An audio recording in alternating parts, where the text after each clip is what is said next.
Bonjour, je suis Elisabeth Breton, de premier métier criminologue, orientée dans un autre métier que j'exerce depuis plus que 25 ans, aujourd'hui en tant que formatrice, relaxologue, réflexologue. Et je suis très investie, engagée pour les reconnaissances des pratiques non conventionnelles qui ne sont pas réglementées, dont la réflexologie en l'occurrence, pour lequel j'ai œuvré pour le premier titre RNCP en 2015, certification professionnelle reconnue par l'État. Et depuis 2015, voilà, bientôt 10 ans, on a œuvré pour obtenir une fiche métier par ONICEP. Et puis maintenant, on travaille sur une élaboration d'une norme sur la qualité de prestation de services du réflexologue. Donc, j'ai écrit plusieurs ouvrages aussi. J'ai participé à beaucoup de conférences, de congrès scientifiques. C'est toute une mission. J'ai l'impression que je me suis donné une mission à accomplir pour reconnaître une pratique qui fait partie de ces pratiques dites aussi non conventionnelles et pratiques complémentaires.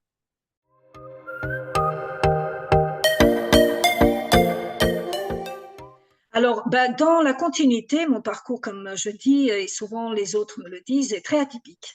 De criminologue à réflexologue, longtemps on me posait la question, mais c'est mes deux passions. Une passion que j'exerce depuis voilà, la deuxième partie de ma vie, c'est une orientation plutôt personnelle et quelque chose qui m'a permis de développer d'autres outils d'accompagnement des personnes que je faisais en criminologie, mais par le biais, on va dire, intellectuel, par un accompagnement plutôt psychologique, pédagogique, criminologique. Je me suis occupée beaucoup des familles de ces détenus et face à cette souffrance, eh bien, et surtout après ma vie personnelle, j'ai décidé voilà, de m'orienter vers les pratiques plutôt manuelles du toucher, de relaxation, pour apporter aussi du bien-être, pas seulement à ces personnes, mais à toutes les autres personnes.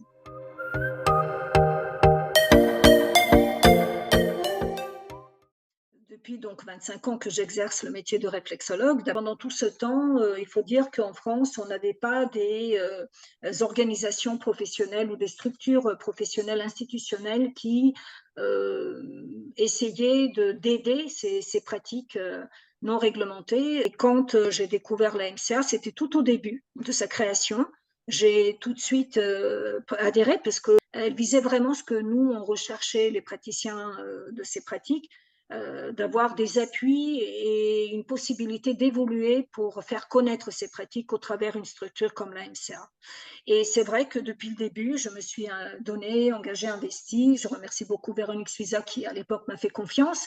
Et petit à petit, au travers de différentes actions qu'on avait entreprises, qu'on a menées, même moi en tant que présidente de la RNCP à l'époque, des fédérations, de la collégiale, et au fur et à mesure, voilà, les choses sont arrivées, qu'on a participé à des élaborations des rapports, des actions qui m'ont amené à maintenant faire partie de ce réseau d'experts de la MCA.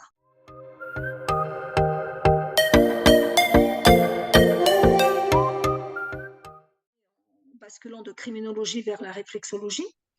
Il faut savoir que c'était dans les années 98-99, donc c'était pas très répandu hein, quand j'ai ouvert donc mon cabinet à Bois d'Arcy à l'époque. J'avais carrément des patrouilles de police qui circulaient devant souvent mon cabinet qui était un peu exposé avec une grande vitrine et plein de posters qui attiraient l'attention des curieux qui ne comprenaient pas qu'est-ce que c'est ces images. Ils sont venus me rencontrer, échanger, même bénéficier des séances et comme ça ils ont compris et au fur et à mesure j'ai développé ce réseau, j'ai formé même des assistantes maternelles et beaucoup de choses sont développées après. Mais pour vous dire, et pour moi, c'était très important de sensibiliser le grand public dans ce qu'est cette pratique, ses bienfaits, ses limites.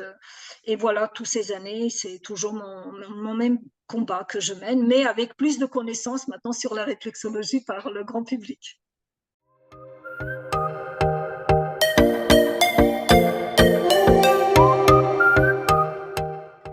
C'est de poursuivre à soutenir les actions de la MCA parce que elle permet de sensibiliser le grand public au travers toutes ces actions qu'elle mène, toutes ces diffusions d'informations intéressantes, pas seulement pour le grand public, mais aussi pour les professionnels en question, pour les organisations aussi.